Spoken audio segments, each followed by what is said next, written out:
Hey guys, tonight we venture into a world of breathtaking beauty and unimaginable hardship. We're leaving the open plains and heading north, into the vast, ancient, and deeply misunderstood landscape of the Canadian Shield.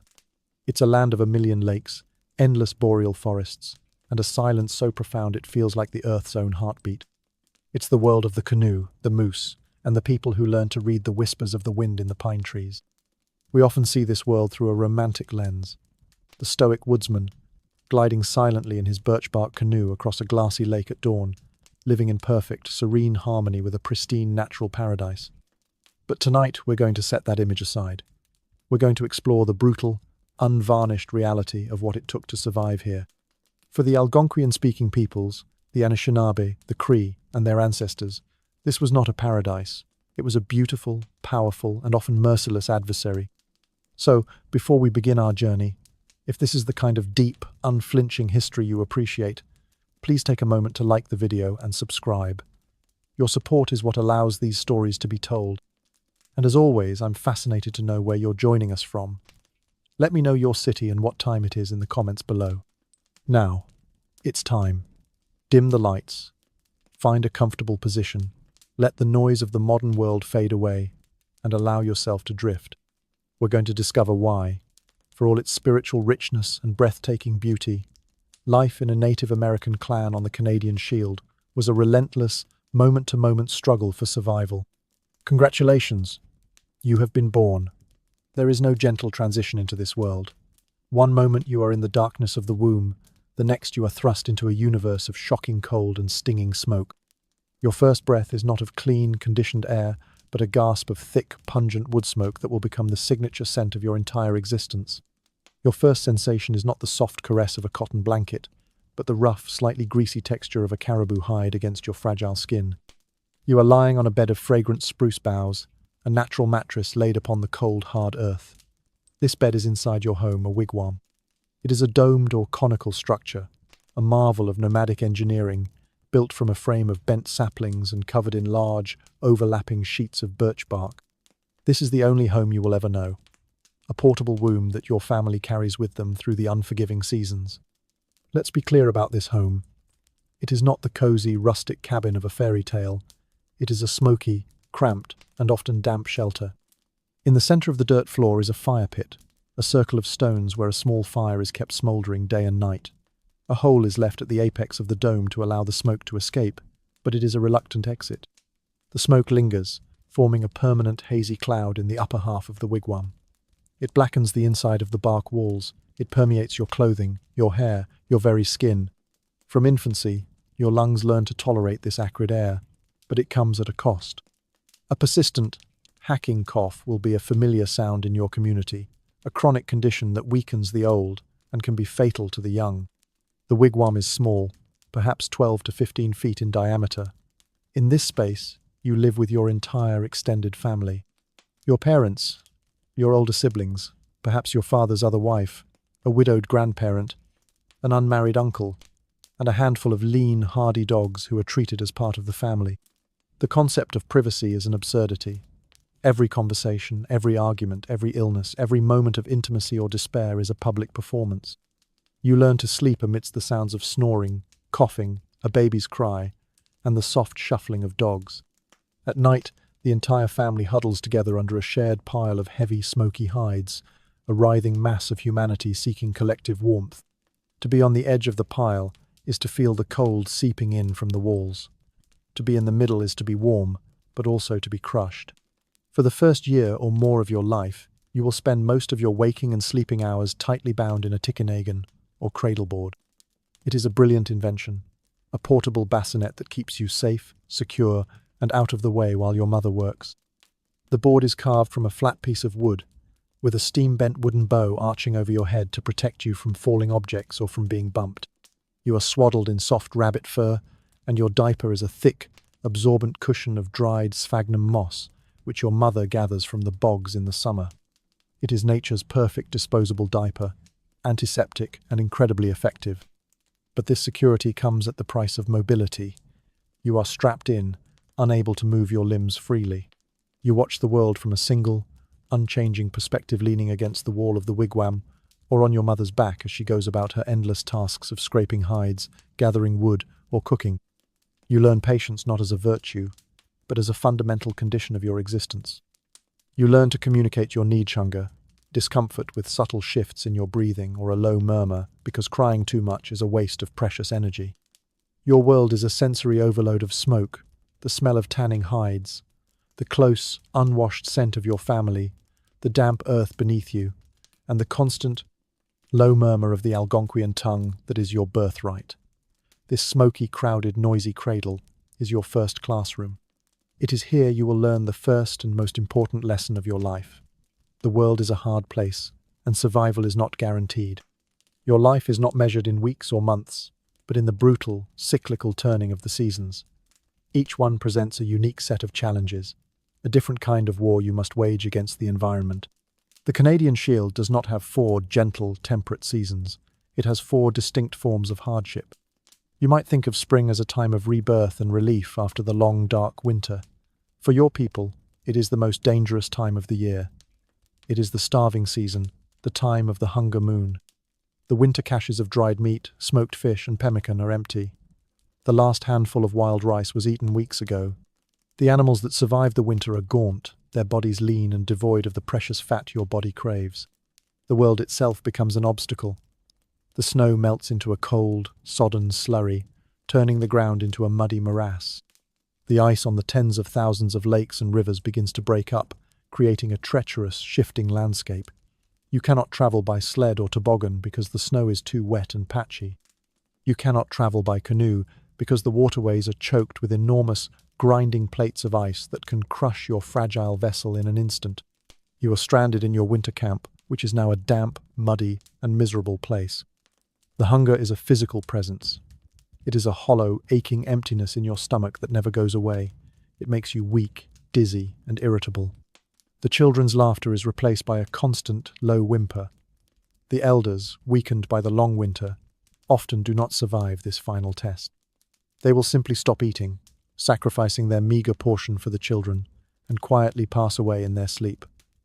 It is a dignified, heartbreaking, and necessary act of self-sacrifice. You eat things that would be unthinkable at any other time of year. You venture into the muddy forest to scrape the stringy inner bark, the cambium, from pine trees. You boil it into a bitter, unappetizing soup. You dig for the frozen roots of last year's plants. You boil lichen scraped from the rocks. In the most desperate times, when another family member has succumbed to starvation, the ultimate taboo becomes a horrifying possibility: cannibalism. This is the great fear, the thing spoken of only in hushed, terrified whispers, the act that can turn a person into a Wendigo, a monstrous, eternally hungry spirit. The first signs of true spring, the return of the migratory birds, the first run of spawning fish like suckers in the river Sere, met with a desperate, almost delirious joy. A single goose, a handful of fish, is a feast. It is the promise that you have, against all odds, survived another starving time.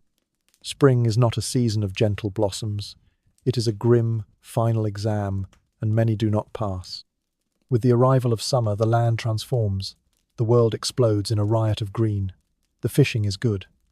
Berries begin to ripen. The deer and moose are fat and plentiful. For a few short months, there is an illusion of abundance. But this abundance comes with its own unique and maddening form of torture: the biting insects. The boreal forest is the world's greatest incubator for mosquitoes, black flies, deer flies, horse flies, and tiny, invisible biting midges that you call no-see-ums. As the snow melts and the ground warms, they rise from the stagnant waters of the muskegs and bogs in numbers that defy belief. They are not a mere nuisance, they are a plague of biblical proportions. They form dense, shimmering clouds that follow you everywhere. They swarm your face, crawling into your eyes, your ears, your nostrils, your mouth. The sound is a constant, high-pitched, maddening whine that never ever stops. There is no escape. The black flies, small and vicious, bite with a serrated mouthpart, leaving behind a bleeding, painful, and intensely itchy welt. The mosquitoes are relentless, their bites raising swollen bumps that you scratch until they bleed. You have no escape and no effective repellent. Your only defenses are smoke and grease. The campfire is kept smouldering all day, not for warmth, but to create a thick, acrid smoke that offers a small zone of relative peace. The inside of your wigwam is a permanent, choking fog.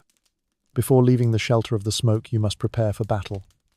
You coat every inch of your exposed skin, your face, your hands, your neck, with a thick layer of animal grease, often bare fat.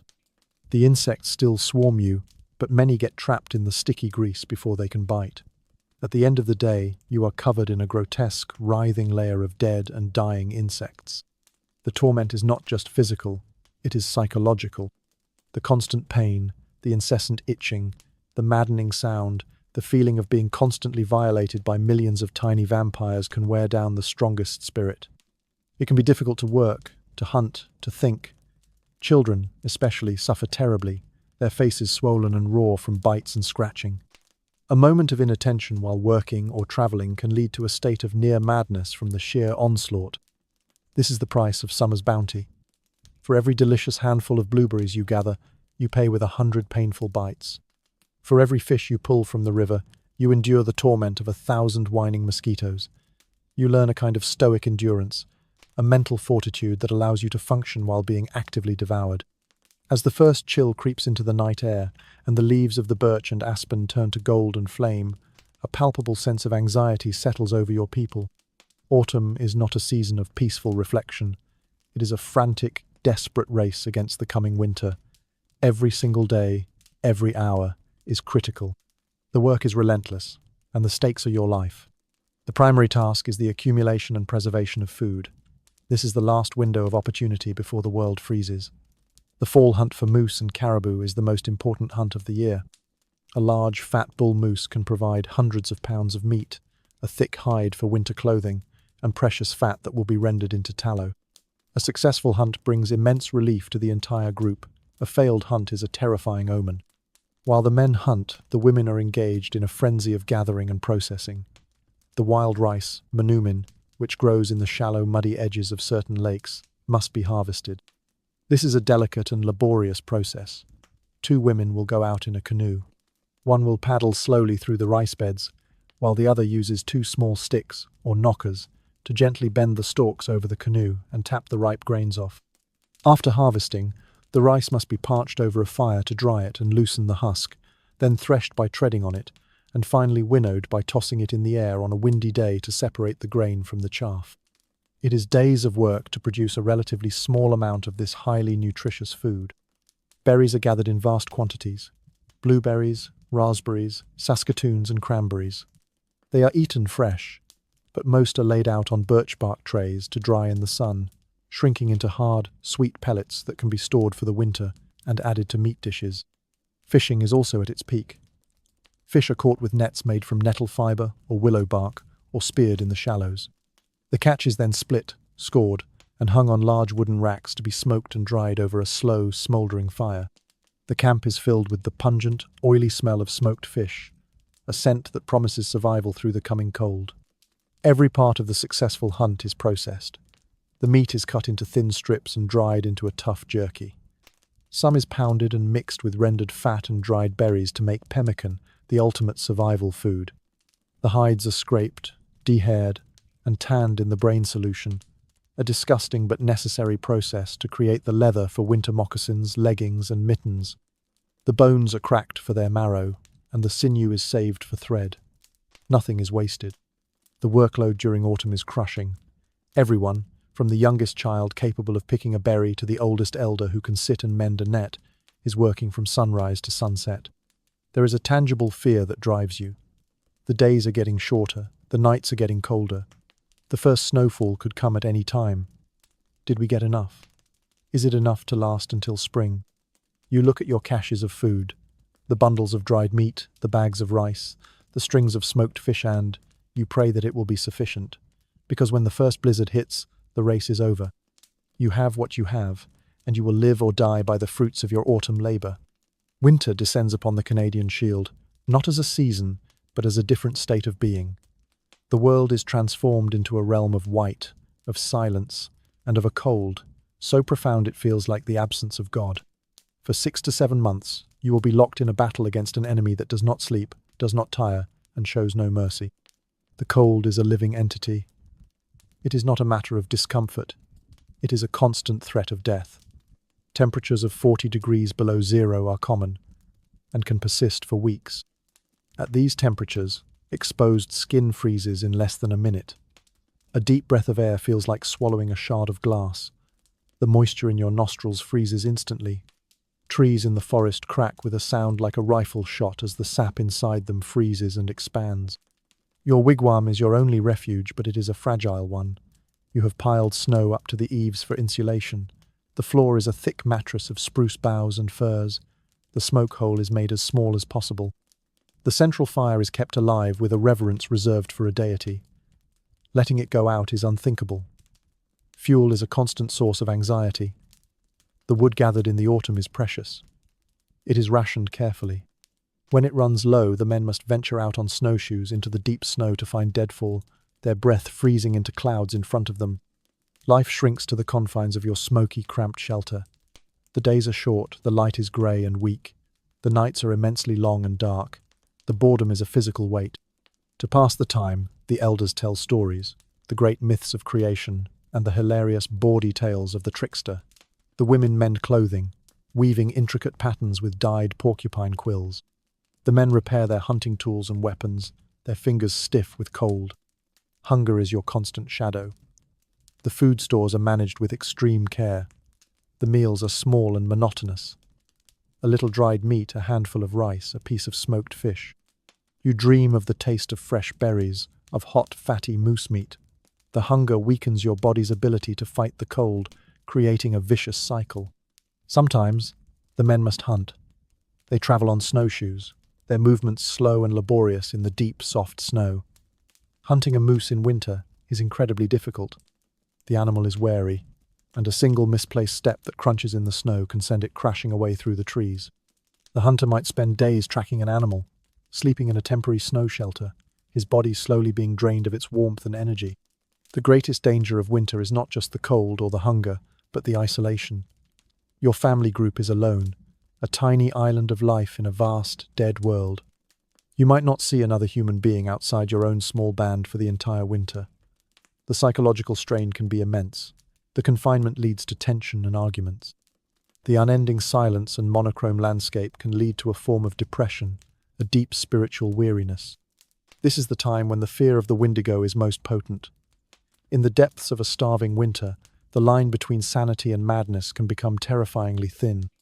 The story of the Wendigo is a constant reminder of what can happen when a person gives in to the despair and the hunger of the great white silence. To survive the winter is the ultimate achievement. When you feel the first warm Chinook wind on your face in the spring, when you see the first trickle of melting snow, the sense of relief is so profound it is almost a physical pain. You have stared into the face of the White Death, and you have endured. You have earned another year of life. In your world, there is no agriculture. The thin, acidic soil of the Shield cannot support the cultivation of crops like corn, beans, and squash that sustained peoples to the south. You are a hunter-gatherer, and this means your entire existence is a continuous, precarious, and often desperate search for calories. You are an expert in the art of finding food where it seems none exists, but this expertise does not guarantee a full belly. The moose is the king of the boreal forest, and the most valuable prize for a hunter. It is a solitary and elusive creature. Tracking it requires a lifetime of knowledge. You learn to read the subtle signs it leaves behind: a browsed sapling, a hoof print in the mud, the scent of its urine on the breeze. You might follow these signs for days, moving with a silence that is almost supernatural, your senses on high alert. When you finally locate the animal, the stalk begins. You must account for the wind, the terrain, the light. A single mistake, a snapped twig, and the moose will vanish into the thick woods like a ghost. The kill, with your stone-tipped weapons, is a dangerous, close-range affair. But if you are successful, the reward is immense. A single moose provides not just hundreds of pounds of meat, but a treasure trove of other resources. The hide is thick and warm, perfect for winter moccasins and robes. The long tendons along the spine provide the best sinew for sewing and making bowstrings. The shoulder blade can be fashioned into a scraper. The fat is a life-giving source of energy, rendered into tallow and stored in hide bags. Every part of the animal is used with a reverence born of necessity. The woodland caribou is another vital resource. Unlike the moose, caribou often travel in small herds. Your people have learned their migration routes and will set up ambushes at key points, such as river crossings. They will build long funnels, or fences, of brush and fallen trees to guide the migrating caribou towards a line of hidden hunters. A successful caribou hunt can provide a windfall of meat and hides, but the migrations are not always predictable. A slight shift in the weather can alter their route, and the hunters will wait in vain. The beaver is one of the most important animals in your world. It is a source of fatty meat and a rich, warm pelt that is highly prized for winter clothing. The beaver is also a stationary target. Once you locate a beaver lodge, you know the animals are there, but getting to them is another matter. In the summer, you might break a hole in their dam to lower the water level, then break into the lodge itself. In the winter, you must chop through 2 or 3 feet of solid ice to get to the lodge, a task that can take an entire day with a stone axe. The beaver's sharp incisor teeth are also valuable, as they can be mounted on a handle and used as a highly effective carving tool. When the large game is nowhere to be found, you turn to the snowshoe hare. You are a master of the snare, able to set dozens of them along the rabbit runs in the forest. A good trapper can provide a steady, if meager, supply of meat for his family. But this is where you encounter the cruel paradox of rabbit starvation. The flesh of the hare is almost entirely protein, with virtually no fat. If this is the only food you have for an extended period, you will slowly starve, even on a full stomach. Your body needs fat to process protein and to function. Without it, you will waste away, suffering from diarrhea, exhaustion, and eventually death. Many a desperate family has been found in the spring, their bellies full of rabbit meat, but dead from starvation all the same. This is a terrifying concept, a constant reminder that calories alone are not enough. You need fat, the fuel that keeps your internal furnace burning against the cold. The countless lakes and rivers are a vital source of food. In the summer, you catch fish with spears, hooks made of bone, and nets woven from the fibers of the nettle plant or the inner bark of the willow. You build weirs in the rivers to trap spawning fish. The catch can be abundant, and the excess is smoked and dried for the winter. Winter ice fishing is a test of supreme patience and endurance. You lie on the ice for hours, freezing and motionless, jigging a lure, waiting for a single fish. A successful day might yield enough food for one meal. An unsuccessful day, which is common, means you return to the wigwam empty-handed, colder and hungrier than when you left. You have a botanist's knowledge of the forest. The women of your clan know hundreds of different plants. They know which roots are edible, which leaves can be made into a tea to soothe a cough, which mushrooms are safe, and which are deadly. In the summer and fall, they gather berries, nuts, and edible greens. The most important plant food is the wild rice, or manumin, which provides a crucial source of carbohydrates that can be stored through the winter. But the volume of plant food you can gather is small compared to the calories provided by meat and fish. It is a vital supplement, but you cannot survive on plants alone. This relentless quest for food is the engine of your life. It drives your migrations, shapes your technology, and informs your spirituality. You are a brilliant and successful forager, but you live with the constant, humbling knowledge that you are utterly dependent on the fickle generosity of the world around you. Every meal is a gift, and tomorrow's meal is never guaranteed. The birchbark canoe is the soul of your culture. It is the single most important piece of technology you possess, the key that unlocks the vast, watery maze of the Canadian Shield. In a land with few paths, the rivers and lakes are your highways, and the canoe is your vehicle. It is a creation of breathtaking elegance and functional perfection, a silent testament to the genius of your ancestors. But it is not a simple tool. It is a sacred burden, born of immense labor and demanding constant care. Building a canoe is not a job for one person. It is a communal art form, a ritual that brings the whole family group together for weeks. The process begins with a search. The men must find the perfect birch tree, a wigwasi mitig. It must be large, healthy, and free of branches on its lower trunk, ensuring the bark is smooth and without knots. Finding such a tree is a quest in itself. When one is found, a ceremony is performed. An offering of tobacco is left at its base, and a prayer is said to the spirit of the tree, asking its permission and thanking it for its sacrifice. The bark is then harvested with surgical precision. A long vertical cut is made, and the bark is carefully peeled from the tree in one enormous, continuous sheet. This is the most critical and nerve-wracking part of the process. A mistake here, a tear or a crack, and the sheet is ruined, the weeks of searching wasted. While the bark is harvested, others are gathering the other components from the forest. The frame of the canoe, gunwales, the ribs, and the stem pieces made from the white cedar tree. Cedar is chosen for its remarkable properties. It is lightweight, strong, and naturally resistant to rot. The logs are split into thin planks and ribs, which are then painstakingly shaved to the correct thickness using stone adzes and scrapers. The pieces are bent into their curved shapes by soaking them in hot water or steaming them over a fire, a process that requires great skill and feel for the wood. The canoe is built upside down. The single sheet of birch bark is laid over a building frame staked into the ground. The gunwales are put in place, and the cedar ribs are bent and pressed into the inside of the bark shell, giving the canoe its distinctive shape and strength. The entire structure is stitched together not with nails or screws, but with the split and boiled roots of the black spruce tree. The women, with their nimble fingers, use a bone awl to punch holes through the bark and the frame, then thread the spruce root through, creating tight, strong seams. The final step is to make the canoe waterproof. The seams are sealed with a pitch made from the resin of the spruce or pine tree. The resin is collected, heated over a fire, and often mixed with powdered charcoal or animal fat to make it more pliable and durable. This hot, black, sticky gum is carefully applied over every single stitch and seam. The finished canoe is a miracle of Stone Age engineering. A 16-foot canoe might weigh only 60 pounds, making it light enough for one person to carry. It is fast, silent, and incredibly maneuverable. It can carry hundreds of pounds of cargo, yet it can float in just a few inches of water. It is a living thing, a synthesis of the forest's greatest gifts: the bark of the birch, the wood of the cedar, the root of the spruce, and the gum of the pine. As elegant as the canoe is on the water, it is a brutal burden on land. The network of lakes and rivers in the shield is not continuous. It is interrupted by waterfalls, impassable rapids, and stretches of land. To move between waterways, you must portage. The word itself fails to capture the grueling reality of the act. The canoe is unloaded.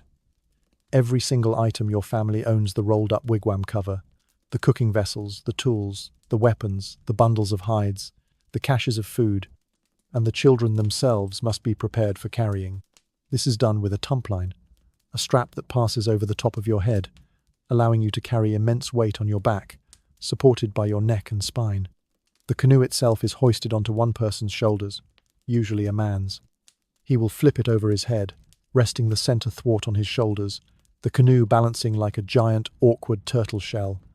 Then, the trek begins. The portage trail is rarely a wide, clear path.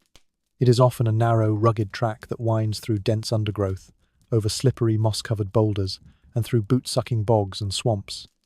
And then there are the insects. While you are struggling under your heavy load, sweating and straining, you are enveloped in a vicious, whining cloud of black flies and mosquitoes. You cannot swat them away. Your hands are occupied. You can only endure their merciless assault. The physical toll of the portage is immense. Your neck and back muscles scream in protest under the weight. Your legs burn as you navigate the treacherous terrain. A slip on a wet rock could mean a broken bone, a potentially fatal injury in this wilderness. A single portage might be a few hundred yards, or it could be several miles. A long day of travel might involve 5, 10, or even more portages. It is a soul-crushing cycle of paddling through serene beauty followed by a brutal, sweaty struggle through hellish terrain. The canoe is your key to this land, but it is a key that demands a heavy price in labor, skill, and sheer physical endurance. It is not a vehicle for leisure, it is a tool for survival, and every journey you take in it is a testament to your people's strength and their intimate, hard-won relationship with this beautiful, unforgiving land. You live in a material world that is profoundly different from the one we know today. There is no metal, no plastic, no glass in your daily life. Every object you use, every tool that aids your survival, is crafted with immense patience and ingenuity from the raw materials of the forest: stone, wood, bone, bark, and animal sinew. To a modern observer, your toolkit might seem primitive. To you, it is a sophisticated and highly adapted system, the product of thousands of years of trial and error. The foundation of your technology is the stone edge. You do not have steel knives or axes. Your cutting tools are made from hard, fine-grained stone like chert, flint, or quartz, which can be fractured to produce an edge sharper than surgical steel. The art of creating these tools is called flint knapping. It is a skill that takes a lifetime to master. A tool maker will select a suitable core of stone. Holding it in one hand, he will strike it with a hammerstone or a piece of dense antler with incredible precision. Each strike is calculated to remove a specific flake, slowly shaping the core into a projectile point, a knife blade, or a scraper. The final, fine-tuning work is done with pressure flaking, using a pointed piece of bone or antler to press off tiny flakes and create a sharp, serrated edge. These stone tools are remarkably effective, but they are also fragile. An arrowhead can shatter against a moose's rib. A knife blade can snap if twisted improperly. They require constant maintenance and replacement. A significant portion of a man's time is dedicated to finding suitable stone and creating and repairing his toolkit. The quality of a man's flint knapping is a direct reflection of his skill and his ability to provide for his family. For heavier work, like chopping wood or felling a tree, you use a ground stone axe. A piece of hard, tough rock like basalt is slowly pecked and ground into an axe head shape using other stones. This is a process that can take dozens, even hundreds of hours of mind-numbing labor. A groove is made around the head, and it is attached to a wooden handle with wet rawhide lashings, which shrink and tighten as they dry. Felling a 6-inch diameter tree with such a tool is an entire day's work of exhausting, repetitive chopping. The animals you hunt provide more than just food and hide.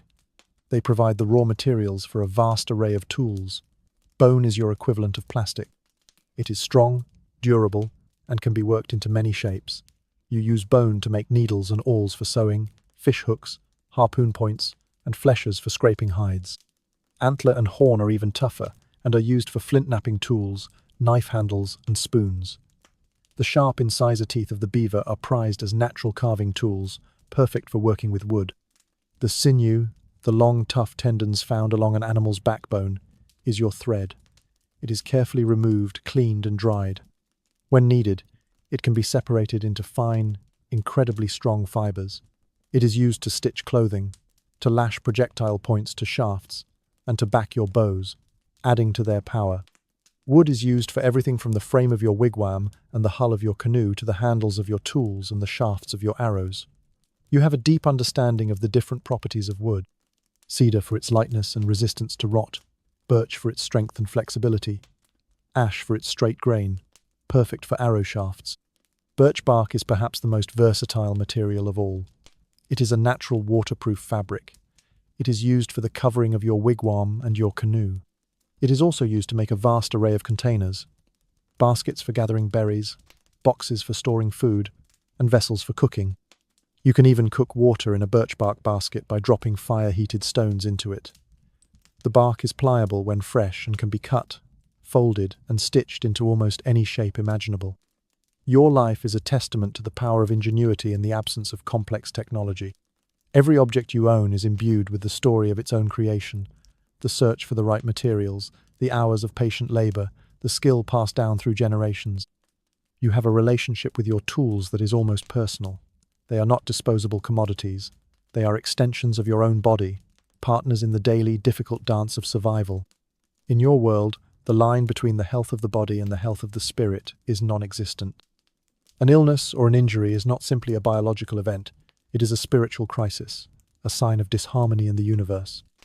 You are surrounded by dangers, both seen and unseen, and your only defenses are your physical toughness, the medicinal knowledge of your people, and the intervention of the shaman. Accidents are a constant threat in your rugged environment. A fall on a slippery, moss-covered rock during a portage can result in a broken bone. A moment of inattention with a stone axe can lead to a deep, gaping wound. A capsize in the icy waters of a spring lake can lead to fatal hypothermia in minutes. Let us imagine you are helping to butcher a moose. Your stone knife, slick with fat, slips and cuts a deep gash in your forearm. There is no emergency room, no stitches, no antibiotics. Your companions will act quickly. They will try to stop the bleeding by applying pressure, perhaps with a wad of moss or a puffball fungus, which has natural styptic properties. They might use a spider web with its natural clotting agents to help seal the wound. They will then bind it tightly. The next few days are critical. The wound is contaminated with the bacteria from the knife, the animal, and the forest floor. You develop a fever. The arm becomes red, hot, and swollen. The pain is intense and unrelenting. You are now in the hands of the spirits. Your family will tend to you, bringing you water and broth, but they can do little else. The shaman is summoned. The shaman, or midyu, is a powerful and respected individual who has the ability to travel in the spirit world. He will not examine your wound in a clinical sense. He will seek to understand the spiritual cause of your injury. Did you fail to show proper respect to the spirit of the moose? Has an enemy sorcerer sent a spiritual dart into your arm? He will enter a trance, shaking his sacred rattle, chanting his power songs, calling upon his guardian spirits to help him. He may perform a sucking ceremony, placing his mouth over the wound to symbolically suck out the spiritual poison. He might produce a small objector, splinter of bone, a black pebble that he declares was the source of the affliction. Your belief in this process is absolute. The psychological comfort it provides is immense, but it cannot kill the streptococcus bacteria that is now coursing through your bloodstream. If the infection spreads, you will fall into a delirium and die. If you are incredibly lucky, your own immune system will fight off the infection, and you will survive. The shaman will be credited with a great victory. You will be left with a thick, ugly scar, a permanent reminder of your brush with death. Internal illnesses are even more mysterious and frightening. A winter cough, a summer fever, a bout of debilitating diarrheas are seen as the work of malevolent spirits. The treatments are a combination of herbal remedies and spiritual ceremony. You know of plants that can soothe a sore throat, leaves that can be chewed to relieve a headache, and roots that can settle an upset stomach. But for serious diseases, you are utterly vulnerable. The greatest spiritual and psychological fear of your people, particularly during the starving times of winter, is the Wendigo. The Wendigo is a malevolent, cannibalistic spirit, a monstrous giant made of ice and darkness. The belief is that a human being can become a Wendigo, either through being possessed by the spirit or by succumbing to the taboo of eating human flesh during a famine. The fear of the Wendigo is a real and terrifying part of your winter experience. As the hunger deepens and the isolation of the long, dark nights presses in, you watch your family members for any sign of change. A person who becomes withdrawn, sullen, and speaks of strange, cannibalistic dreams is feared to be in the early stages of becoming a Wendigo. The community may try to heal them with ceremonies, but if the condition worsens, the ultimate, terrible solution is to execute the afflicted person before they transform completely and turn on their own family. This is not seen as murder, but as a necessary act to save the community from a supernatural evil. It is a grim testament to the profound psychological horrors that starvation and isolation can inflict upon the human mind. Childbirth is a sacred but perilous event. It is a woman's greatest spiritual test. You give birth in a specially constructed lodge, away from the main camp, attended only by your female relatives and an experienced midwife. If the birth is straightforward, all is well. But if there are complications, there is little anyone can do. Many women and infants do not survive the ordeal. You live in a world where death is a constant, intimate companion. You see it in the animals you hunt, in the elders who fade during the winter, in the babies who fail to thrive. You do not have the luxury of shielding yourself from this reality. You learn to accept it with a kind of stoic grace. Grief is real, and it is profound. You will mourn your lost loved ones with public displays of sorrow, but you also know that life must go on. The dead are prepared for their journey to the spirit world, and the living must turn their attention back to the relentless, unending task of staying alive. The dense, silent forest that is your home is not a peaceful sanctuary. It is a landscape of hidden dangers, and the most unpredictable of these is your fellow man. In a world of scarce and scattered resources, the line between a neighbor and a rival is perilously thin. Warfare in your world is not about grand armies and conquered territory. It is about stealth, surprise, and the swift, brutal logic of survival and revenge. The primary drivers of conflict are resources and honor. If your family group is starving, and you know that a neighboring group has a large cache of dried fish or a successful moose hunt, the temptation to raid them is powerful. This is not seen as simple theft. It is a desperate act of survival. Similarly, rich fur-bearing territories, the best fishing spots, or prime wild rice beds are jealously guarded. Trespassing can be met with violence. Honor is inextricably linked to this. A man's reputation, and by extension his family's, is built on his ability to provide and to protect. To allow your resources to be taken without response, or to let an insult or an injury go unanswered, is to show a weakness that invites further aggression. This creates a culture where a cycle of violence, a blood feud, can be initiated by a single act and can simmer between two groups for generations. The most common form of warfare is the surprise raid. This is not a battle, it is a targeted assassination and robbery. A small war party, often no more than a handful of a family's best warriors, will set out. They will travel for days through enemy territory, moving like ghosts through the forest, leaving no trace, speaking only in whispers. Their knowledge of the land is their greatest weapon. They will scout the enemy camp from a hidden vantage point, sometimes for days, learning its routines, identifying its weaknesses. The attack is planned with meticulous care. It will almost always occur at the liminal times of day just before dawn, when sleep is deepest, or at dusk, when the light is failing. The attack itself is a whirlwind of shocking violence. The warriors will burst from the tree line without a sound, or glide silently by canoe to the water's edge. Their goal is specific: to kill one or two key individuals, to seize valuable goods like a canoe or a bundle of high-quality furs, and to vanish back into the forest before an organized defense can be mounted. Imagine the terror. You are huddled in your wigwam, half asleep. Suddenly the bark wall is ripped open. A painted face you have never seen before appears in the firelight. Your father, startled from sleep, reaches for his war club, but it is too late. The scene is a chaotic nightmare of screams, the thud of clubs, and the swift, almost silent flight of the attackers. By the time your people are fully awake and armed, the enemy is gone, leaving behind death, grief, and the burning need for revenge. The taking of a scalp is a common practice. It is not an act of wanton brutality, but a powerful symbol. It is tangible proof of your victory, a trophy that holds the spiritual essence of the slain enemy, and an object of immense power that will be used in victory ceremonies. For a young man, the path of the warrior is the primary way to gain status and respect. You are trained from childhood in the arts of stealth, archery, and hand-to-hand combat. Your first participation in a raid is your initiation into manhood. But bravery is not measured by recklessness. It is measured by skill, cunning, and the ability to achieve your objective without losing any of your own men. The weapons you use are intimate and deadly.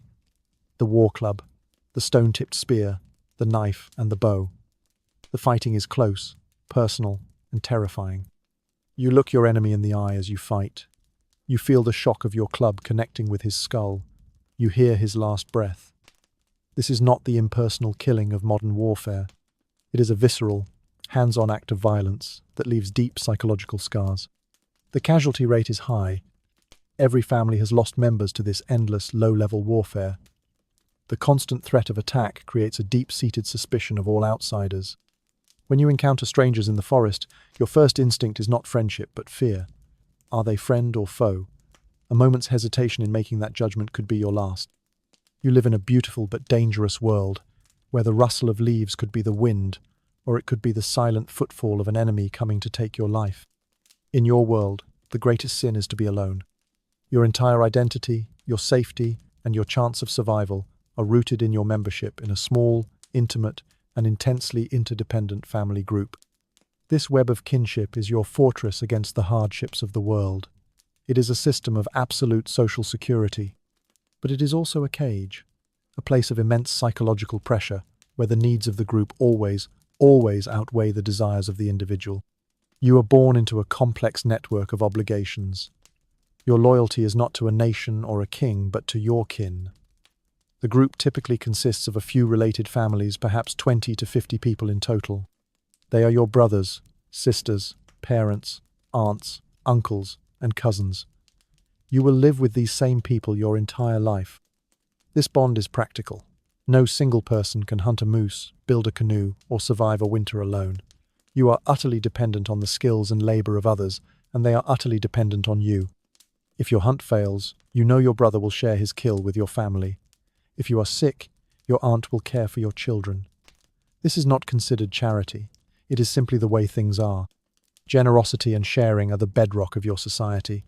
Hoarding food or refusing to help a relative is a monstrous crime, a betrayal of the fundamental principle that keeps you all alive. A man's worth is measured not by what he accumulates, but by what he gives away. A great hunter who shares his meat widely, a skilled craftsman who makes tools for others, a man who is open-handed with his possessions. This is a man who is held in the highest esteem. He is a big man in the community, not because of his power over others, but because of his central role in the web of reciprocity. But this life of radical sharing comes at the cost of personal freedom. There is no privacy. Your wigwam is an open space. Your possessions are, in a sense, communal property. Your moods, your habits, your every action are subject to the constant, watchful gaze of your relatives. Did you shirk your duty in scraping a hide? Did you speak disrespectfully to an elder? Did you show cowardice on a hunt? Everyone knows. And the primary tool of social control is not physical punishment, but the power of gossip and public opinion. Your reputation is your most valuable asset. If you violate a social norm, you will first be subjected to gentle teasing. If that doesn't work, the teasing will become more pointed, turning into open ridicule. The ultimate social punishment, short of exile, is shaming. The elders might publicly admonish you, detailing your failings for the entire group to hear. In a world where your sense of self is so deeply tied to the esteem of your kin, this is a devastating experience. It is a powerful incentive to conform. The desires of the individual are almost always subordinate to the needs of the group. Your choice of a marriage partner, for instance, is not yours to make. It is a strategic decision made by your parents and elders to forge or strengthen alliances with another family group. Romantic love is a luxury you cannot afford. Your duty is to marry the person chosen for you and to be a good, productive partner. Internal conflict is the greatest threat to the group's survival. A feud between two families within the band can tear it apart. Therefore, there is immense pressure to suppress anger and to resolve disputes peacefully. Open displays of strong emotion are discouraged. You are expected to be stoic, patient, and resilient. A person who is constantly angry or complaining is seen as weak and disruptive. This can create a significant psychological burden. You must swallow your frustrations, your griefs, your personal desires. There is no concept of finding yourself or following your passion. Your passion is to be a good son, a good daughter, a good provider, a good and functioning part of the collective organism. For most, the security and belonging of this communal cage are worth the price. But for those with a strong individualistic streak, for the dreamers, the rebels, the nonconformists, life can be a quiet, internal struggle. There is nowhere to go, no one else to be. You are who your community says you are. To be cast out from this cage is not to be set free, it is to be condemned to a solitary death in the vast, indifferent wilderness. And so, we come to the end of our journey through this world of profound hardship and incredible resilience. We have walked in your moccasins through the starving time of spring, endured the insect-plagued torment of summer, raced against the coming cold of autumn, and huddled in the smoky darkness of a wigwam through the great white silence of winter. We have felt the gnawing hunger, the bone-deep cold, the ever-present threat of violence, and the suffocating weight of the communal cage. To look at this life through a modern lens, to measure it by our standards of comfort, safety, and individual freedom, is to see only a litany of suffering. It is to conclude, as the title of our journey suggests, that this life was an unrelenting trial, a world in which survival itself was the only real triumph. And in many ways, this is true. The physical and psychological challenges you faced on a daily basis are beyond the comprehension of most people alive today. But to stop there is to do a grave injustice to you and your people. It is to fall into the same trap of romanticism, just from the opposite direction, pitying the poor native instead of celebrating the noble savage. The truth is far more complex and far more impressive. You were not a passive victim of your environment. You were a master of it. The Canadian Shield was one of the most difficult human habitats on Earth, yet your people thrived there for millennia. This was not an accident. It was the result of a body of knowledge, a suite of technologies, and a social organization so perfectly adapted to its surroundings that it represents one of the great, unsung achievements in human history. Your birch-bark canoe was a vessel as sophisticated and essential as any sailing ship. Your knowledge of the forest's resources was as deep and complex as any modern science. Your social system, with its emphasis on generosity and cooperation, was a brilliant solution to the problem of survival in a world of scarcity. Your spiritual worldview, which saw all of life as a sacred, interconnected web, provided a sense of meaning and purpose that sustained you through unimaginable hardships. To say your life was hard is true. To say it sucked is to speak from our modern perspective, from our world of central heating, grocery stores, and antibiotics. But it is also to acknowledge the sheer, staggering scale of what you overcame every single day. The story of your life is not a tragedy. It is the ultimate epic of human endurance. Your legacy is not carved in stone monuments. It is written on the land itself. It is in the portage trails that still faintly trace their way through the woods. It is in the wild rice beds that your ancestors first cultivated. It is in the enduring cultures of your descendants, who still tell the old stories and fight to preserve the languages and the wisdom that you passed down. As the deep, quiet darkness of the northern night settles around you now, let the sounds of the modern world fade completely. Imagine the whisper of wind through the tops of the pine trees. Imagine the distant, mournful call of a loon echoing across a perfectly still lake. Imagine the crackle of a small, precious fire in the center of a smoky wigwam. This was the soundtrack of your life. A life of struggle, yes, but also a life of profound connection, of unshakable community, and of a courage so commonplace it was simply considered the price of breathing. In this world, every sunrise was a hard-won victory.